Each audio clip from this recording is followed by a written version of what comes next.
வரும் 30ஆம் தேதி 6 மாவட்டங்களில் கனமழைக்கு வாய்ப்பிருப்பதாக வானிலை ஆய்வு மையம் தெரிவித்திருக்கிறது. விவரங்களை தர இருக்கிறார் செய்தியாளர் ரேவதி. ரேவதி, வணக்கம். எந்தெந்த மாவட்டங்கள்ல கனமழை பெய்ய வாய்ப்பு இருக்கு, அது தொடர்பான விவரங்களை வழங்கலாம்.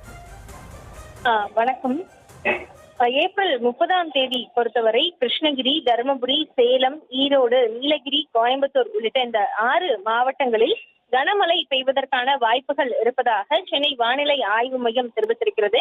ஏற்கனவே மேற்கு தொடர்ச்சி மற்றும் மலை மாவட்டங்கள், தென் தமிழக கடலோர மாவட்டங்களில் ஓரிரு இடங்களில் லேசானது முதல் மிதமான மழை பெய்வதற்கான வாய்ப்பு இருக்கிறது என்றும், மற்ற பகுதிகளில் எல்லாம் வறண்ட வானிலை நிலவும் என்றும் வானிலை ஆய்வு மையம் தெரிவித்திருந்தது. குறிப்பாக 28, 29 மற்றும் 30 ஆகிய தேதிகளை பொறுத்தவரை நீலகிரி, கோயம்புத்தூர், திருப்பூர், தேனி உள்ளிட்ட மாவட்டங்களிலும், 30ஆம் தேதி கோயம்புத்தூர், ஈரோடு, சேலம், தருமபுரி, கிருஷ்ணகிரி, திருப்பத்தூர், வேலூர் மாவட்டங்களிலும் இடி மின்னலுடன் கூடிய பலத்த